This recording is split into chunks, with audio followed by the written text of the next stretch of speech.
Bismillahirrahmanirrahim. Assalamualaikum warahmatullahi wabarakatuh. Alhamdulillahi rabbil alamin. Wabihi nasta'in ala umuri dunya wad din. Summa salatu wassalam ala khairi man ba'athahu Allah rahmatan lil alamin. Sayyidil anbiya'i wal mursalin. Rasulullah Muhammad sallallahu alaihi wasallam wa ala alihi wa sahbihi ajma'in. Allahumma 'allimna ma yanfa'una wanfa'na bima 'allamtana wa zidna 'ilma innaka antal alimul hakim. Wa ba'd. Bapak-bapak, ibu-ibu, saudara-saudari, kaum muslimin dan muslimat, jamaah fardu subuh di Masjid Al-Jihad yang dirahmati Allah.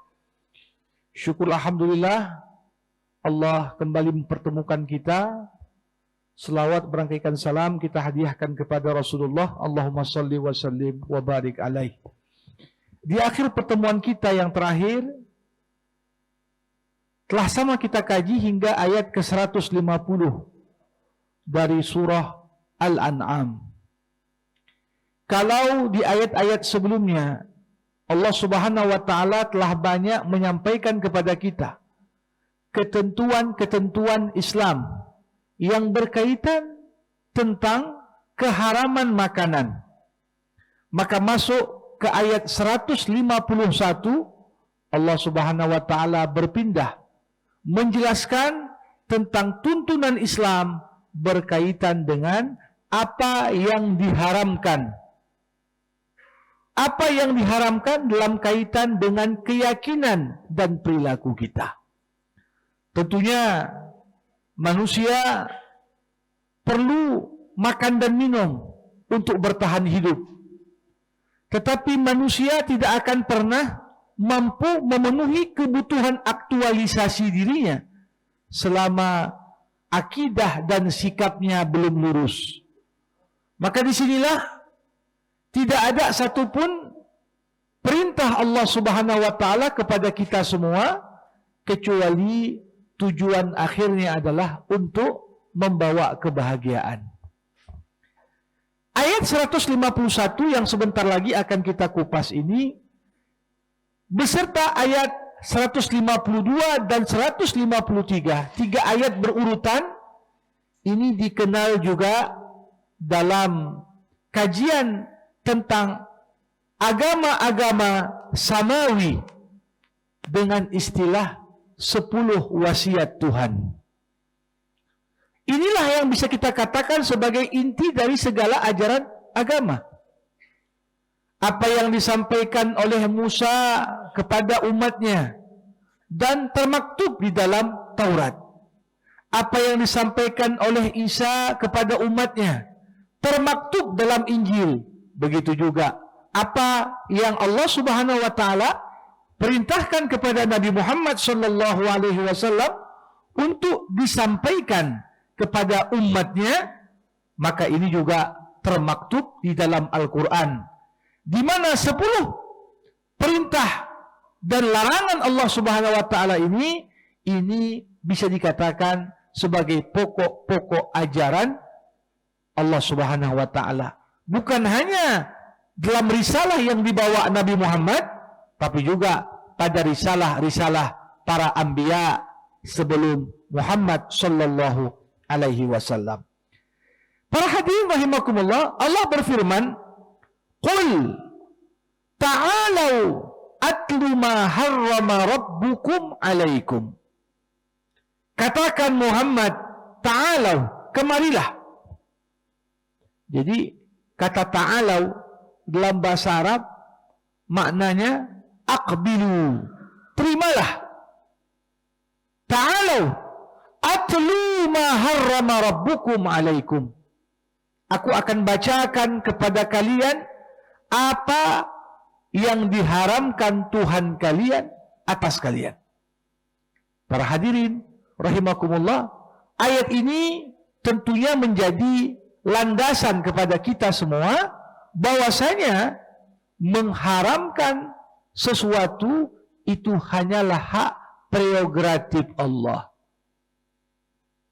Kalau digambarkan pada ayat-ayat sebelumnya, Allah mengecam ketika ada umat-umat terdahulu mengharamkan makanan yang Allah halalkan.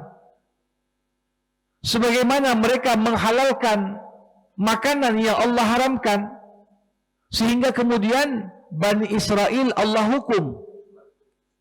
Diharamkan kepada mereka sebagian dari apa yang telah Allah halalkan untuk umat yang lain. Kenapa? Karena mereka bisa dikatakan bersikap kurang ajar kepada Allah. Karena mendudukkan diri mereka selevel dengan Allah. Maka at-tashri', menetapkan satu aturan hukum, itu adalah hak prerogatif bagi Allah Subhanahu wa ta'ala.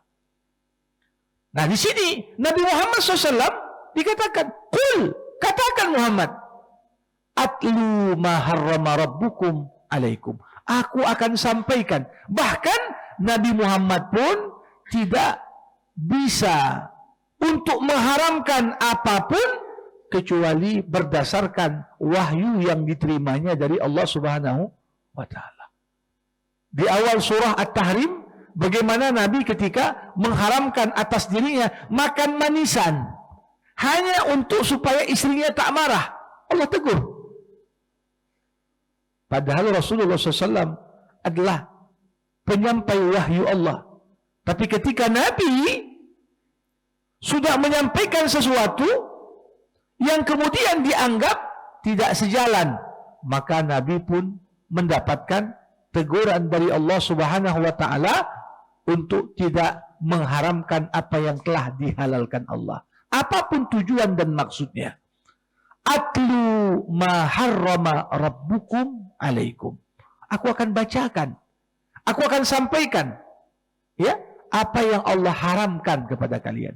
Para hadirin, satu hal yang perlu untuk kita pahami, Allah tidaklah mengharamkan sesuatu untuk kita kecuali pengharaman itu dalam kapasitas Allah sebagai Rabb.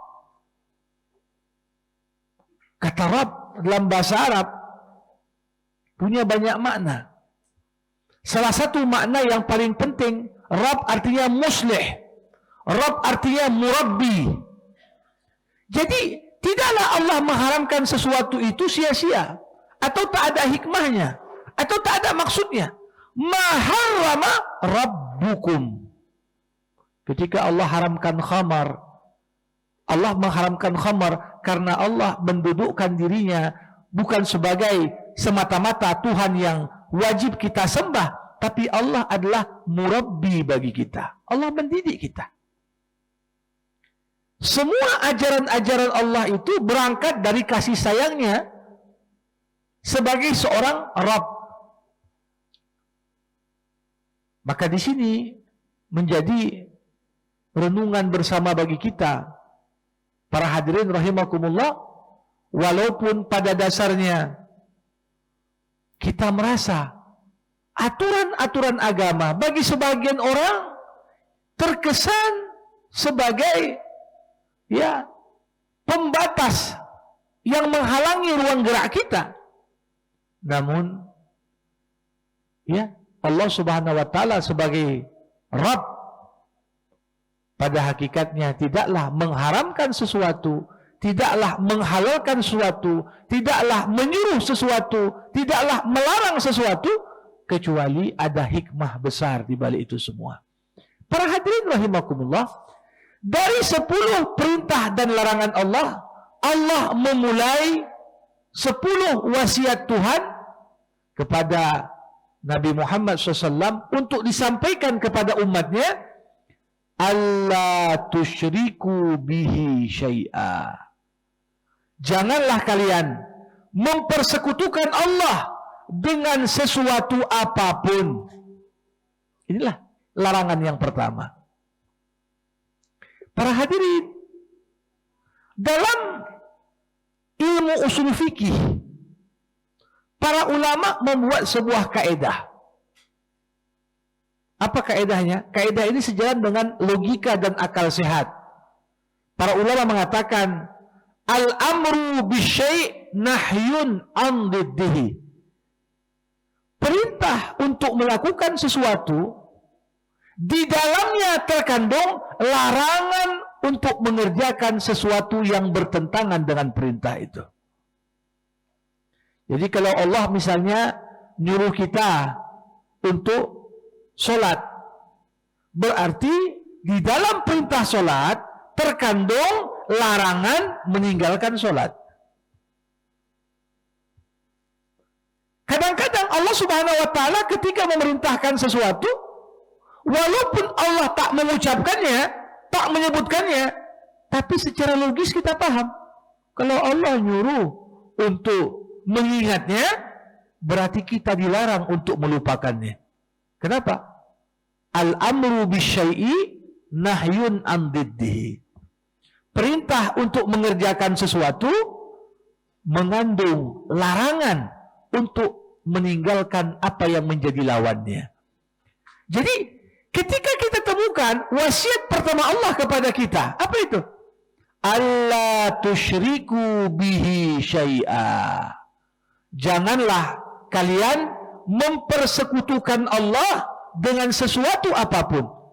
Maka bisa dipahami di balik larangan ini terkandung perintah, sembahlah Allah semata. Jangan sembah yang lain. Kenapa? Karena lawan dari mempersekutukan Allah adalah menyembahnya. Makanya kalau kita lihat dalam banyak ayat suci Al-Quran, Allah Subhanahu wa Ta'ala mengatakan, wa'budullah wa la tusyriku bihi syai'an. Sembahlah Allah, janganlah engkau mempersekutukannya dengan segala sesuatu. Para hadirin jamaah rahimakumullah. Dalam sebuah riwayat yang sahih, diriwayatkan oleh Imam Bukhari dan Imam Muslim, diceritakan suatu ketika Rasulullah Shallallahu Alaihi Wasallam sedang menunggangi unta. Kemudian Nabi membonceng seorang sahabat junior yang bernama Mu'az bin Jabal. Ketika itu Rasulullah bertanya kepada Mu'az, "Ya Mu'az, atadri ma haqqullahi 'alal ibad?" Wahai Mu'az, tahukah kau apa hak Allah atas hamba-hambanya? Ini pertanyaan diajukan Rasul kepada sahabat yang masih sangat junior ketika itu. Tahu nggak kau apa hak Allah dari kita? Ketika itu Mu'az menjawab, Allah wa rasuluhu a'lam. Allah dan Rasulnya lah yang lebih tahu. Kemudian Nabi Muhammad SAW mengatakan, Haqqullahi 'alal ibad an ta'buduh wa la tusyriku bihi syai'an. Hak Allah atas diri kita sebagai hamba, kita menyembahnya dengan penuh dengan kemurnian dan tauhid, serta tidak mempersekutukannya dengan segala sesuatu. Jadi wajar Bapak Ibu rahimakumullah kalau Allah Subhanahu wa Ta'ala menyampaikan wasiat pertama ini dalam rangkaian 10 wasiat Tuhan. Kenapa? Wasiat pertama adalah sembahlah Allah, jangan sekali-kali kita mempersekutukannya. Kenapa? Karena memang tujuan hidup untuk beribadah kepada Allah. Tujuan hidup ini beribadah kepada Allah. Kita sholat wujud ibadah, kita menikah wujud ibadah, bahkan kita berkeluarga wujud ibadah, kita bekerja wujud ibadah, kita belajar wujud ibadah. Tidak ada segala sesuatu yang kita kerjakan dari urusan duniawi kita kecuali bisa menjadi ibadah ketika dilandasi oleh niat yang benar dan kita melaksanakannya sesuai dengan aturan dan tuntunan Allah Subhanahu wa Ta'ala. Nah, para hadirin, maka dari itu para ulama mengatakan ghayatul ilm at-tauhid.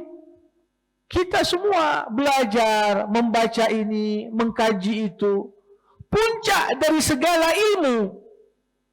Walaupun sekarang orang mengatakan, oh ada ilmu umum, ada ilmu agama. Pada dasarnya semua ilmu itu satu kesatuan. Tidak ada ilmu umum kecuali ilmu itu pun memiliki landasan-landasan nilai-nilai agama. Begitu juga, tidak ada satupun ilmu agama kecuali berkaitan erat dengan aspek kehidupan duniawi kita. Ghayatul ilm at-tauhid. Puncak dari segala ilmu yang kita cari pada akhirnya akan mengantarkan kita kepada tauhid. Apa makna tauhid dalam bahasa yang sederhana? An la tara ma'allahi ahada. Kau tidak melihat ada satupun yang lebih menentukan di alam semesta ini melebihi Allah. Ya, siapa yang paling menentukan ekonomi kita bagus atau enggak? Allah. Siapa yang paling menentukan ya aspek politik kita? Ya, Allah. Orang yang bertauhid, apapun dibuat manusia, ujungnya tidak akan terjadi apapun kecuali kalau Allah mengizinkan. Ini makna tauhid.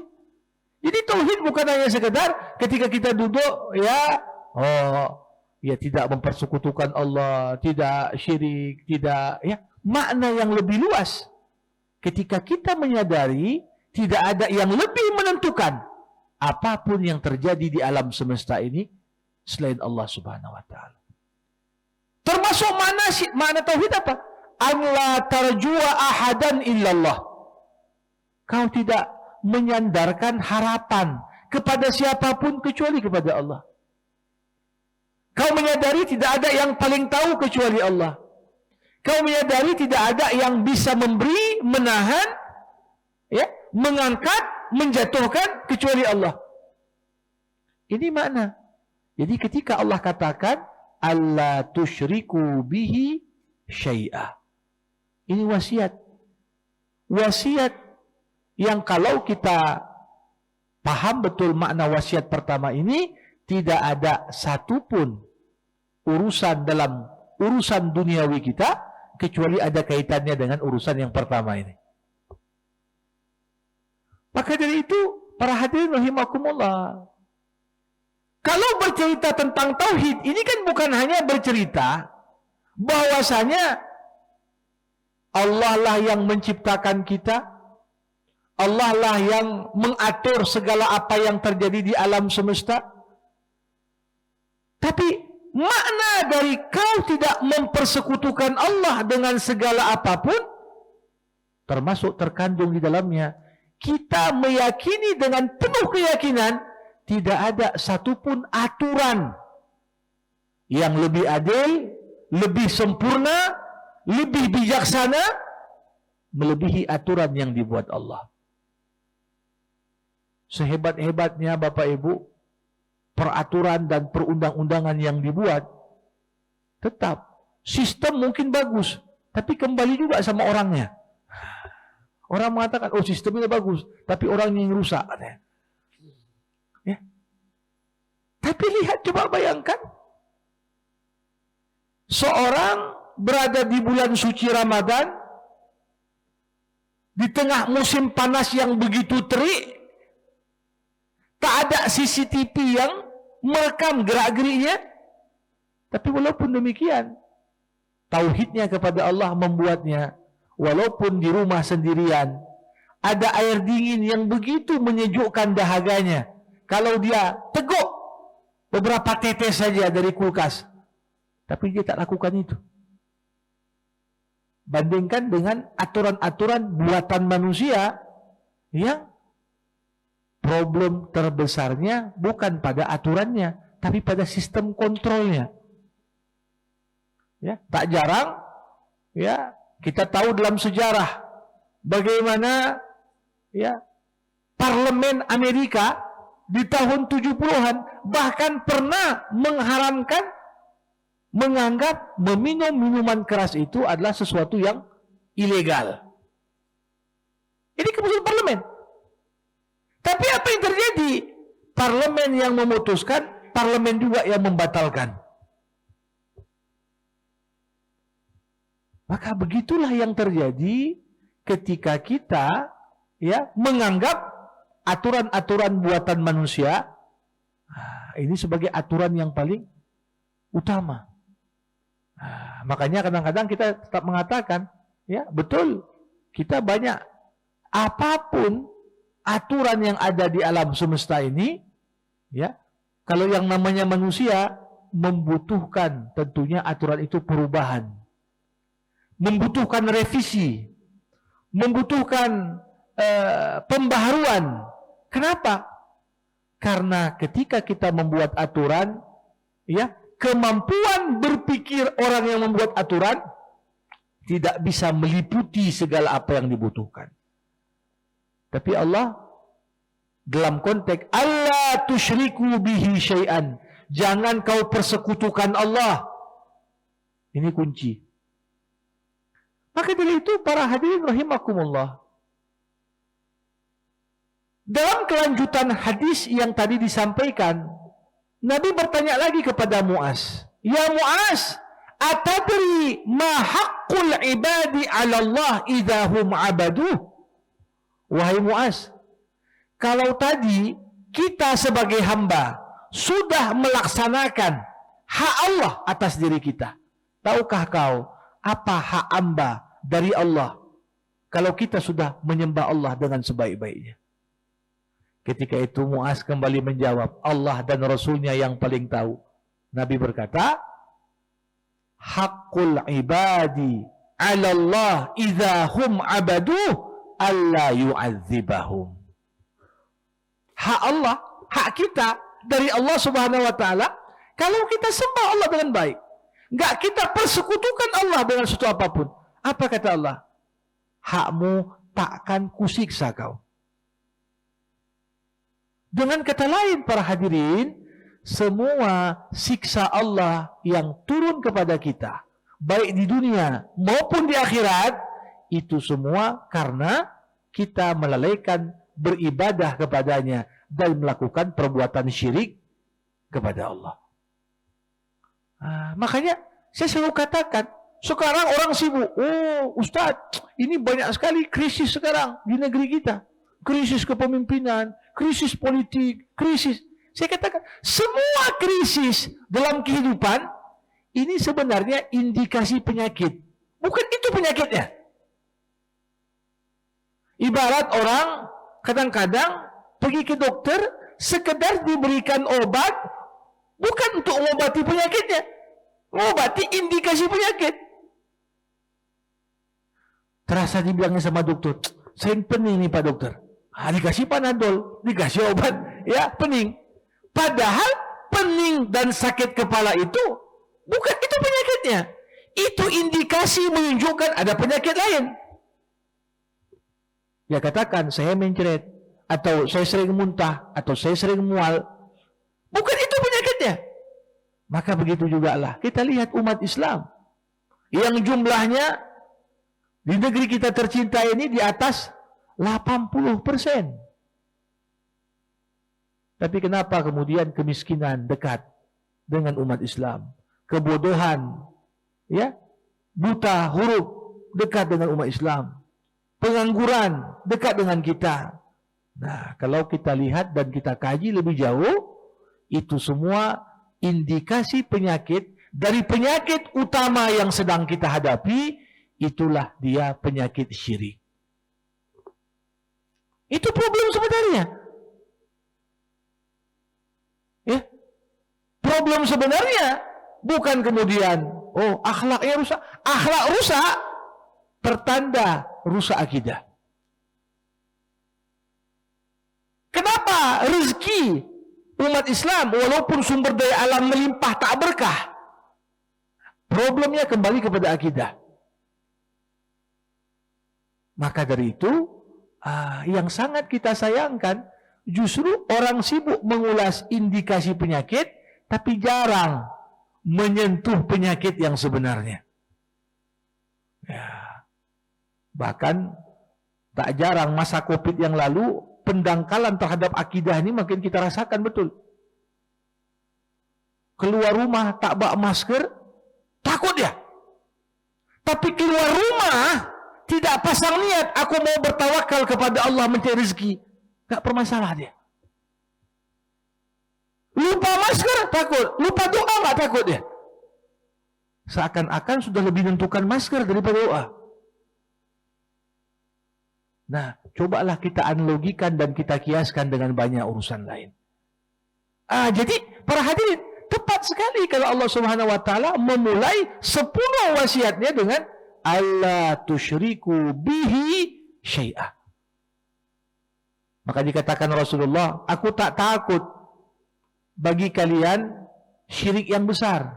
Kembali kalian nyembah patung, nyembah berhala, nyembah kuburan. Walaupun itu tidak sepenuhnya hilang, tapi Rasulullah nggak khawatirkan itu. Akhwafu ma akhafu alaikum min ba'di asyirkul khafi.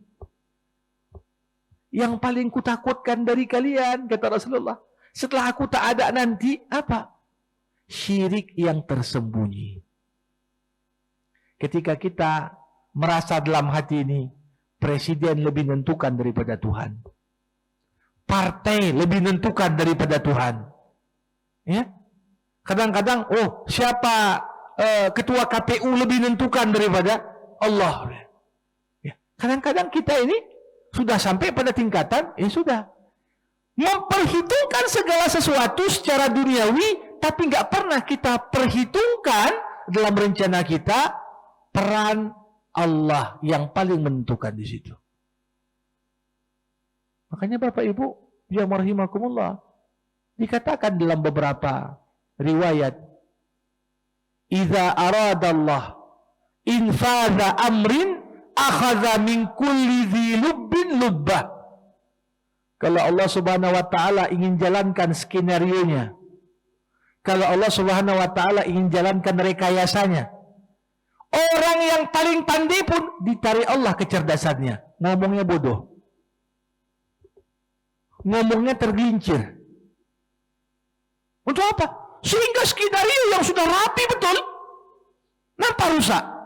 Kenapa? Aduh, kenapa kau salah ngomong? Katanya. Ini kadang-kadang bagian dari bagaimana cara Allah ingin tunjukkan kepada kita. Aku yang paling menentukan, bukan yang lain. Makanya dikatakan, Bapak Ibu, kita semua sepakat menyingkirkan gunung, memindahkan satu gunung ke tempat lain. Coba bayangkan, mungkin nggak dibuat manusia. Mindahkan gunung atau ngilangkan gunung. Kalaupun mungkin di masa depan, tapi tentunya membutuhkan tenaga, energi, dan biaya yang tak kecil. Allah Subhanahu wa taala dalam Al-Qur'an mengatakan,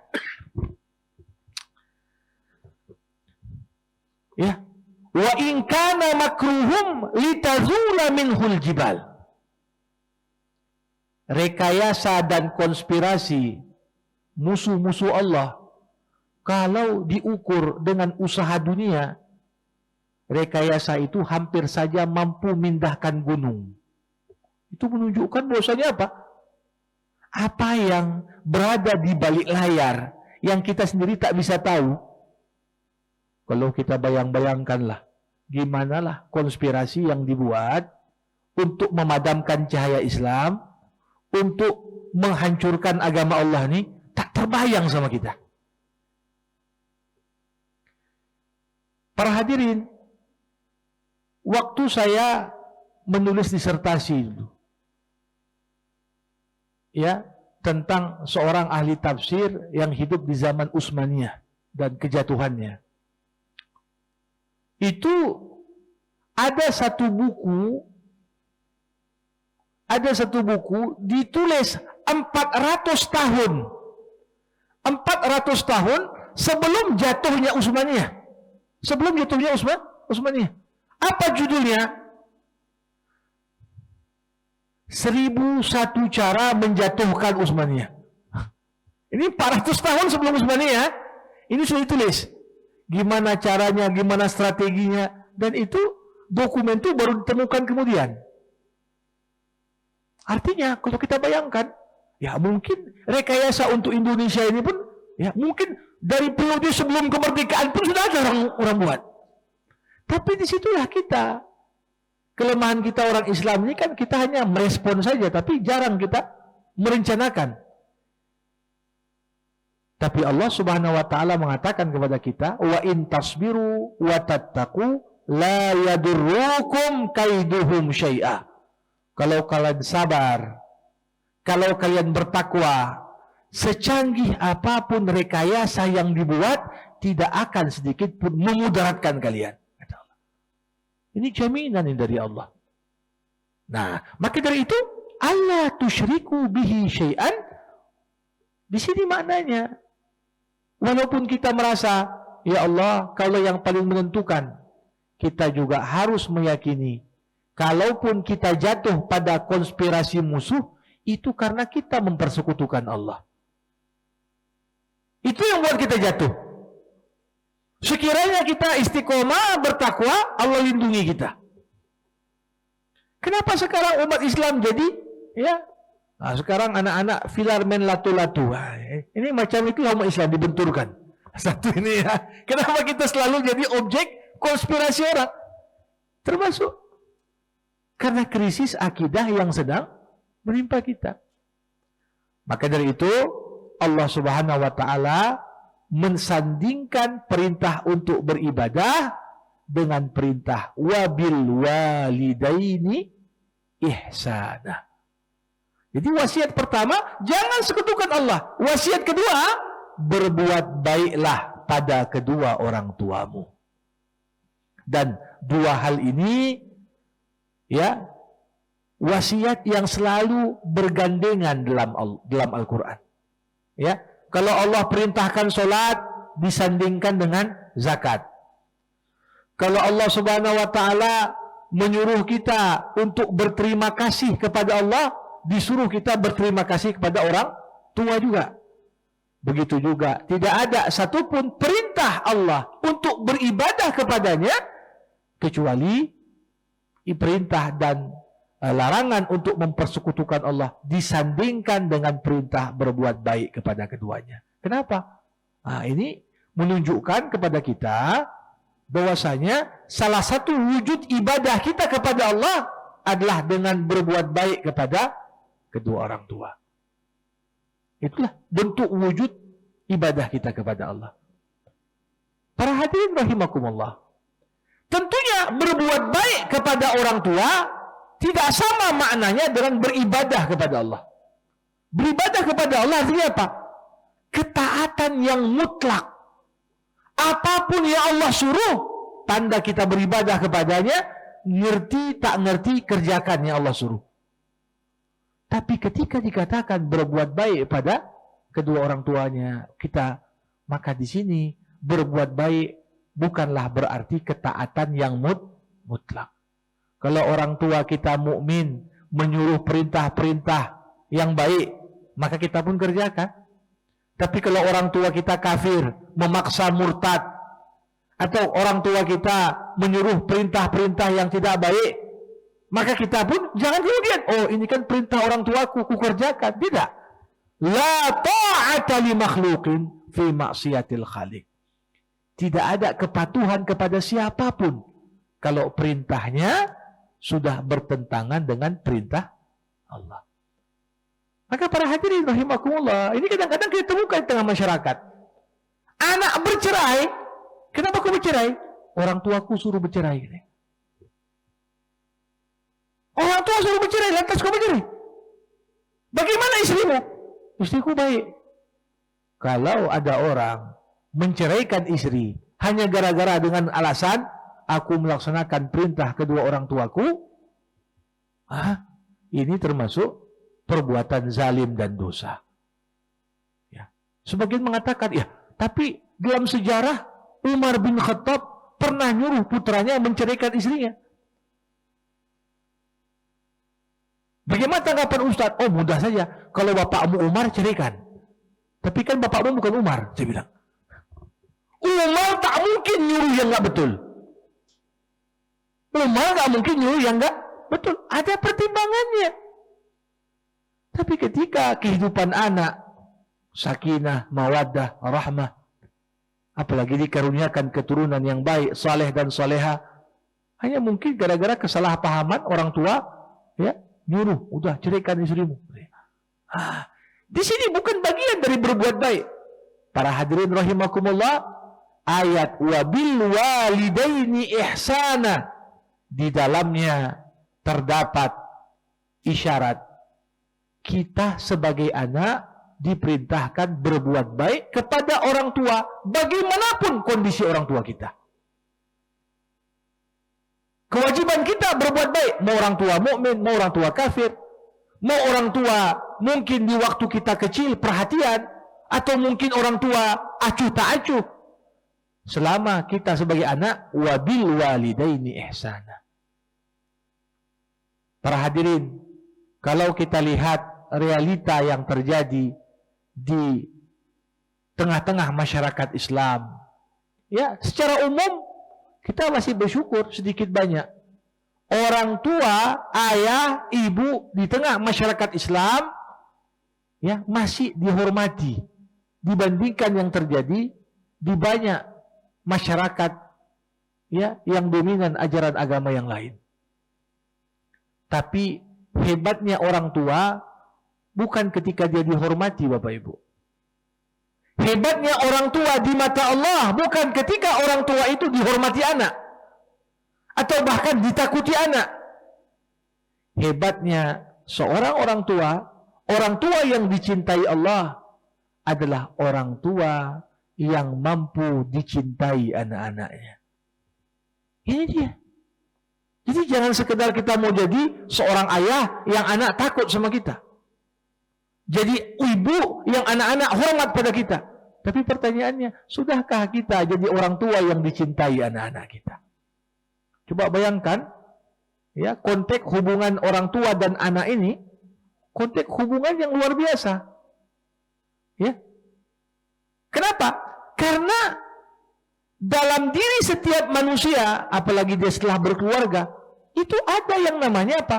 Hasrat kebapakan dan hasrat keibuan. Itu sifat yang ada dalam diri kita masing-masing. Ya, makanya kalau ada orang sudah lama menikah, tak juga dapat keturunan, seperti ada sesuatu yang kurang dalam hidupnya. Kenapa? Karena itu nilai-nilai fitri dalam diri manusia. Ada hasrat kebapakan, hasrat keibuan. Dan para hadirin rahimakumullah, yang paling menyakitkan hati orang tua adalah ketika orang tua melihat di hadapannya anaknya meninggal dunia. Itu paling berat. Sesedih-sedihnya anak melihat orang tuanya meninggal di depannya, lebih berat lagi orang tua melihat anaknya meninggal di hadapannya. Makanya ketika Allah Subhanahu wa taala menceritakan kepada kita tentang hubungan antara Nabi Nuh alaihissalam dengan putranya yang kafir. Putranya udah jelas kafir. Tapi ketika Nuh melihat anaknya hampir tenggelam, berdoa Nuh. Walaupun dia tahu ini anak kafir. Ya Rabbi, inna ibni min ahli. Tuhanku, anakku itu keluargaku ya Allah. Jangan biarkan dia mati di depanku. Dan di antara bukti bagaimana sayangnya Allah kepada Nuh, Allah jadikan Nuh tidak melihat secara langsung bagaimana anaknya tenggelam. Wahala bainahumal mauju fakana minal mughraqin. Terhalangilah pandangan Nuh oleh ombak yang besar sehingga nggak nampak oleh Nuh anaknya mati tenggelam. Coba bayangkan gimana sedihnya hati seorang ayah nampak anaknya tenggelam, dia nggak bisa bantu. Walaupun ayah tahu anaknya ini kafir. Kenapa? Hasrat kebapakan itu ada pada setiap orang. Nah, untuk itulah ya, dua pesan pertama ini menjadi hal yang begitu penting untuk kita renungkan. Tidak sempurna ibadahmu kepada Allah, engkau meninggalkan syirik kepadanya, hingga engkau berbuat baik kepada kedua orang tuamu. Apakah dia mukmin? Apakah dia kafir? Apakah dia soleh? Apakah dia taleh? Ya, tetap kewajiban anak. Adilladzi 'alaik wantazir minallah malladzi lak. Laksanakan apa kewajibanmu, kemudian tunggu dari Allah.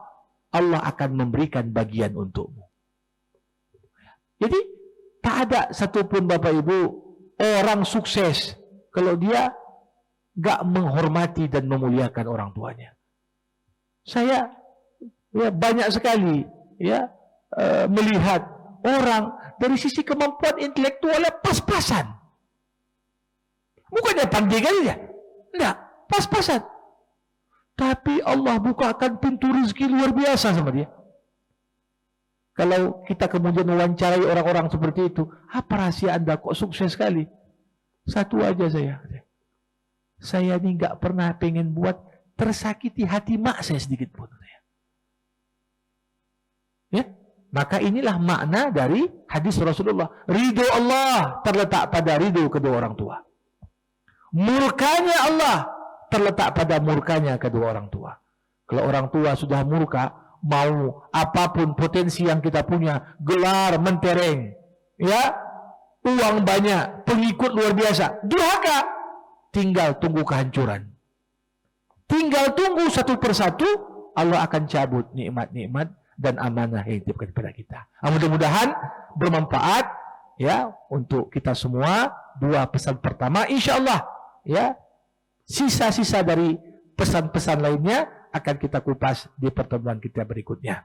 Kepada para hadirin, mengingat waktu juga singkat, kita mintakan tanggapan dalam waktu yang singkat. Wassalamualaikum warahmatullahi wabarakatuh. Waalaikumsalam warahmatullahi wabarakatuh. Ustaz yang kami muliakan, pada kesempatan ini kami ingin menanyakan, banyak sekali di tengah-tengah masyarakat NKRI ini lebih patuh dia kepada atasannya daripada seperti yang saya sampaikan tadi, yang perintah Allah. Di mana perintah Allah itu menegakkan kebenaran, bukan merekayasa pembenaran. Ini kan sangat jauh beda, Ustaz. Kebenaran dengan pembenaran. Dengan bermacam-macam teknik, segala macam saksi, segala macam. Ini sudah mewabah di negeri kita tercinta. Apakah ini tidak menjadi indikasi murkanya Allah pada negeri ini? Makanya kacau balau negeri kita yang tercinta ini. Itu yang dapat saya tangkap kajian pagi ini. Pertama, Ustaz. Yang kedua, Ustaz, ini di luar topik ini, tapi ada kejadian di masjid kami. Nggak usah sebutkan alamatnya, Ustaz. Waktu masa pandemi kemarin, BKM membantu STM dengan jumlah yang fantastis karena banyaknya anggota STM yang meninggal. Sementara dasarnya itu melanggar dengan apa niat jemaah waktu menyumbang kepada masjid. Karena di kota itu kota infak untuk masjid, bukan untuk di luar masjid. Ini terjadi kontradiktif, dua pemahaman yang berbeda. Ada yang mengatakan, ustadz yang datang mengatakan boleh, tapi ada ustadz yang mengatakan tidak boleh selama masih niat orang itu, dan yang kita tuliskan di infak itu adalah untuk masjid, di luar dari masjid itu haram. Bagaimana sebenarnya Ustaz? Assalamualaikum warahmatullahi wabarakatuh. Waalaikumsalam warahmatullahi. Yang pertama saya tanggapi, ya kalau kita lihat rekayasa pembenaran ini salah satu bukti kedangkalan akidah. Okelah dia bisa direkayasa di pengadilan, tapi apakah dia merasa Allah nggak tahu? Apakah dia merasa bau busuk yang ditutupi itu tidak akan terkuak? Makanya saya katakan tadi, banyak rekayasa-rekayasa begitu matang, begitu sistematis dibuat. Tapi kenapa bisa ketahuan? Seperti dikatakan para ulama tadi, Apabila Allah ingin menjalankan rekayasanya, Allah tarik kecerdasan dari orang yang cerdas. Ya, ini bukan hanya kasus Sambo. Baru-baru ini, ya, bisa pula ada mobil Audi nabrak mahasiswa, malah mahasiswanya yang jadi tersangka, bukan yang nabrak. Nah, ini membuka. Rupanya apa? Oh, rupanya ini ada petinggi polisi. Gitu ya. Coba bayangkan, kok bisa? Kalau sekiranya aman-aman sajalah dia, nggak terjadi itu, nggak akan pernah terkuat. Tapi lihat, kalau Allah mau bongkar, mudah saja bagi Allah. Nah, problemnya bagi kita yang nggak ngambil iktibar terhadap masalah tauhid ini.